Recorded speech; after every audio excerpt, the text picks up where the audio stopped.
for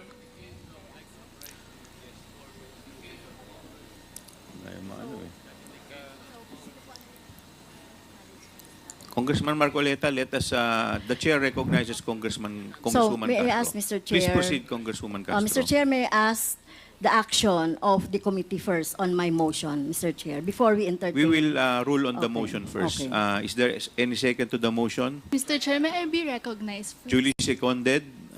Is there any objection?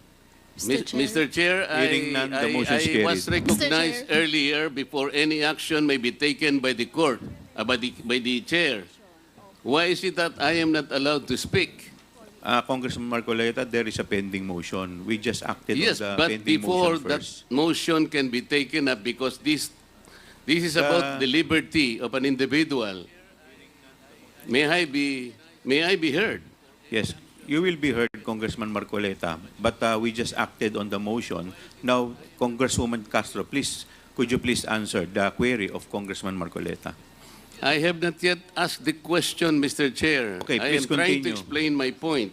Please continue, Congressman Marcoleta. Because in the totality of evidence, as stated by Honorable Castro, there is an existing case, Mr. Chair. Ong versus Senate, GR number 257401, which says that the court ruled that the determination of whether a testimony was false or evasive requires an assessment of the totality of evidence presented to determine whether a witness speaks truthfully or merely trying to evade answering the question directly. So I am asking, Mr. Chair, how was the totality of evidence assessed, if ever it was assessed? Ano po yung pinagbatayan? I think we deserve to know how the assessment was made. This concerns the liberty of an individual. Under the Constitution, no one should be deprived of life, liberty, or property without due process of law. I think Attorney Lopez deserves to be heard. Ano po yung assessment na ginawa ng chair o ng committee? Kasi po, ang nabasa ko lang o nakita ko, Mr. Chair,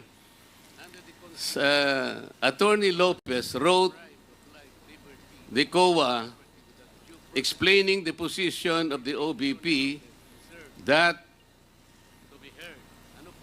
the audit observation memo is not conclusive, which means, Mr. Chair, Attorney Lopez is merely explaining the nature of an audit observation memo. If I were the lawyer of the OBP, I would have done the same. Because I think the very nature of the AOM, it is not final and executory. Why would the COA abdicate its mandate of auditing the transaction or the funds utilization of the OBP? Why would the committee, Mr. Chair, arrogate upon itself the very mandate and responsibility of the Commission on Audit? Article 9D, Section 2, Paragraph 1 of the 1987 Constitution, Mr. Chair, I will read. The Commission on Audit shall have the power, authority, and the duty to examine, audit, and settle all accounts pertaining to the revenue and receipts of and expenditures or uses of funds and property. Mr. Chair, this constitutional provision jibes with Section 25, Paragraph 2 of Presidential Decree 1445 or the State Audit Code of the Philippines, which says, to develop and implement a comprehensive audit program that shall encompass an examination of financial transactions, accounts, and reports, including evaluation of compliance with applicable laws and regulations. Meaning to say, Mr. Chair, the mandate and authority to audit accounts on the expenses or expenditures of government is only the COA. I believe it is my respectful submission, Mr. Chair, that this committee usurped that particular mandate and that will now put the Commission on Audit positions in a compromise, Mr. Chair. How will you now assess the authority, the integrity, and the mandate? It is an independent constitutional body which mandate rests upon them. And I think the audit observation memo, Mr. Chair, is still under process by the committee, by the Commission on Audit. Why would we take that responsibility from the Commission on Audit? Why don't we allow the process to proceed and complete their investigation? I am raising a constitutional issue before this committee, Mr. Chair. We cannot arrogate upon ourselves the principal mandate reposed to the COA. It is the Constitution itself which gave them that responsibility, that authority and mandate. Where in Article 7 of the Philippine Constitution, which is the grant of legislative power, can this committee arrogate upon itself that particular mandate? I would like that question to be answered, Mr. Chair. Thank you, Congressman Marcoleta.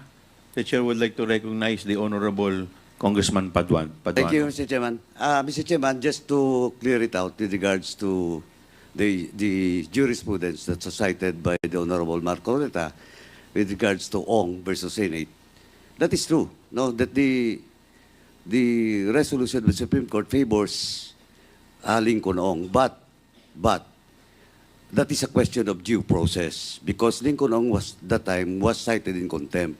Now, question the case of Mr. Chair, I directed Andale the po, question to you. I am not yet finished my manifestation or answer to the query of the Honorable Marcoleta.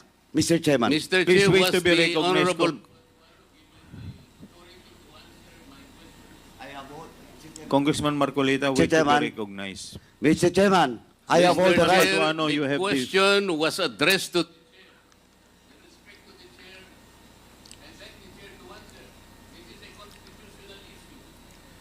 Congressman Marcoleta, let me first recognize Congressman Paduano. Before you answer, before you recognize him, Congressman Marcoleta, you are out of order. I deserve, Mr. Chair, an answer. 1 minute suspension is declared by the Chair. I would like to Mr. Chair? recognize COMSEC. Your Honor, I would like to recognize Honorable Joseph Jojo Lara from the 3rd District of Cagayan, Honorable Roberto T. Uy Jr., Vice Chairperson from the 1st District of Zamboanga del Norte, Honorable Loreto S. Amante from the 3rd District of Laguna, Honorable Raul Daniel A. Manuel from Kabataan Party List, Deputy Majority Leader Jude A. Asidre from Tingog Party List, Deputy Majority Leader Franz S. Pumaren from the 3rd District of Quezon City, Honorable Daphne A. Lagon from the 6th District of Cebu, Honorable Rhea May A. Gullias from the 1st District of Cebu, Honorable Jaime D. Coanco from the 1st District of Tarlac. That's it, Your Honor. Thank you. Thank you, COMSEC. Before Mr. I Chair? recognize Congresswoman Franz Castro. Yeah, so before anything else, Mr. Chair, Yes. before you answer the question of Honorable Marcoleta, may I be cleared out po yung sa aking motion. So my motion is on the table. So may I know the decision of the Chair? Tapos na po. Na-declare na So, nakapag-act na po ang Chair. Okay, so wala na po tayong ano doon. Wala na. Okay. There is no pending motion. Okay, thank you, Mr. Chair. Yes. To answer the question of the Honorable Marcoleta with respect to the totality of acts of Attorney Lopez, the Chair already explained it clearly in my opening remarks. And I will repeat, Congressman Marcoleta. While Attorney Lopez presented herself as respectful or courteous, nakita po ng committee na ang kanyang mga sagot at mga pagkilos mula sa mag-umpisa ng inquiry nito ay evasive, uncooperative, and untruthful. Ang suma total at kabuuan ng kanyang mga acts and responses ultimately convinced the committee that Attorney Lopez was guilty of interfering in and frustrating Congress' exercise of its power of legislative inquiry. Halimbawa, isolated incident lang daw ang kanyang pagtanggal kay Yusek Gloria Mercado sa DepEd, subalit napaamin rin siya kalaunan na may mga iba pa siyang mga tinatanggal na opisyal sa DepEd kahit na hindi siya opisyal neto. Paulit-ulit din pong sinabi ni Atty. Lopez na wala siyang alam sa utilization ng Confi Fund ng OBP. Paulit-ulit ito na sagot, subalit may mga dokumento at ebidensya kagaya na lamang ng mga sulat sa COA at testimonya mismo ng iba pa nitong resource persons na nagtuturo kay Atty. Lopez bilang involved hindi lang sa pag-request ng Confi Fund kundi pati na rin sa utilization at liquidation nito. Inamin ni Atty. Lopez na sila ng kanyang assistant COS na si Limuel Ortoño ang nakalagda sa sulat sa COA patungo sa liquidation ng confidential funds. Inamin niya rin na nag-issue siya ng isa pang sulat na tinatangkang pigilan ng ang COA sa pag-comply sa isang subpoena mula sa Kongresong ito. Ilang beses rin po nakatanggap ang komite ng mga iba pang sulat mula kay Atty. Lopez na tumatangging humarap sa komite on the basis of the same grounds na kanyang inilahad sa sulat ng COA. Kung titignan po ang totality of Atty. Lopez acts, malinaw na mayroong clear, persistent, and willful attempt to interfere, frustrate, and defeat the inquiry undertaken by the committee. At dahil dito ay nahatulan siya ng contempt under Section 11F of our Rules of Procedure governing inquiries in aid of legislation. During the course of the hearing, Atty. Lopez was asked, tinanong po siya, kung sila po ay nagsampa ng kaso dito po sa Supreme Court, dito po sa request ng Kamara para humingi po ng mga dokumento at sinabi po niya ay hindi. Ang act po ng Congress, ito po ay nadesisyonan na noong nakaraang committee hearing at kung meron man pong question sa constitutionality na ginagawa po ng Kamara at any time po pwede po tayong mag-question sa Supreme Court via petition for certiorari. Maraming salamat po, Congressman Marcoleta. Mr. Chair, yun nga po yung tinatanong ko sa inyo kanina kung paano ginanap yung assessment ng totality of evidence.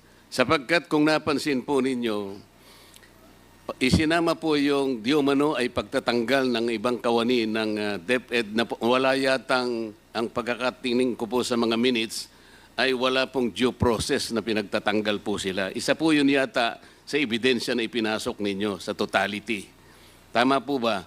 Isa lamang po yun sa mga napag-usapan po. Gusto ko lamang pong puntuhan yun sapagkat ako po bilang isa, tinanggal po ako sa lahat ng aking committee. Hindi ko man lang po alam kung ano yung kasalanan ko. I was not even informed. The first element of due process is notice. I was not notified. What did I do wrong? Wala po. Pero pinagtatanggal po ako, tinanggap ko naman eh. Pero wala pong due process. Yung po ang gusto kong ipaintindi rin. Pati nga po yung membership ko sa Commission on Appointments na wala namang kinalaman dito sa gawain natin sa Kongreso, tinanggal din po ako ron. Meron po bang due process? Tingnan po ninyo yung ginawa niyang sulat. Point of order, Mr. Chairman. Point of order. What is the point I of think, order, Congressman Mr. Chairman, the Fernandez? good gentleman is not under investigation in this committee, and we are investigating other matter. If you wanted to be investigating Mr. Chair, that matter, I think, I Mr. Chairman, this is not still the have right the point floor, of order Mr. is Chair. proper. I still have the floor, Mr. What is the point of I'm still- order? the point Congressman of order. Marcoleta, please wait to be recognized. 1 minute Pwede suspension po is bang declared by the pigilan chair. ng isang nagsasalita? Mr. Chair, while you are suspended, may we respectfully request that all the employees of the Office of the Vice President sit together so that we can easily confer with each other because the other employees are quite few seats away from us. So we want to sit together so that we can confer easily with each other. Please, thank you.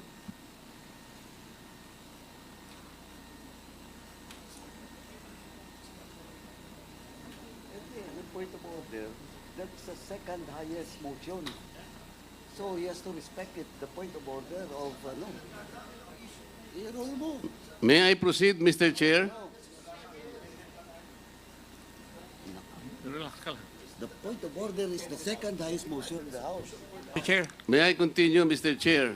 Mr. Chair, The point of Congressman order... Acop is recognized. with the indulgence of the Honorable Marcoleta, Mr. Chair, I think we might as well agree to disagree with one another here bago po tayo magpatuloy. Di po ba?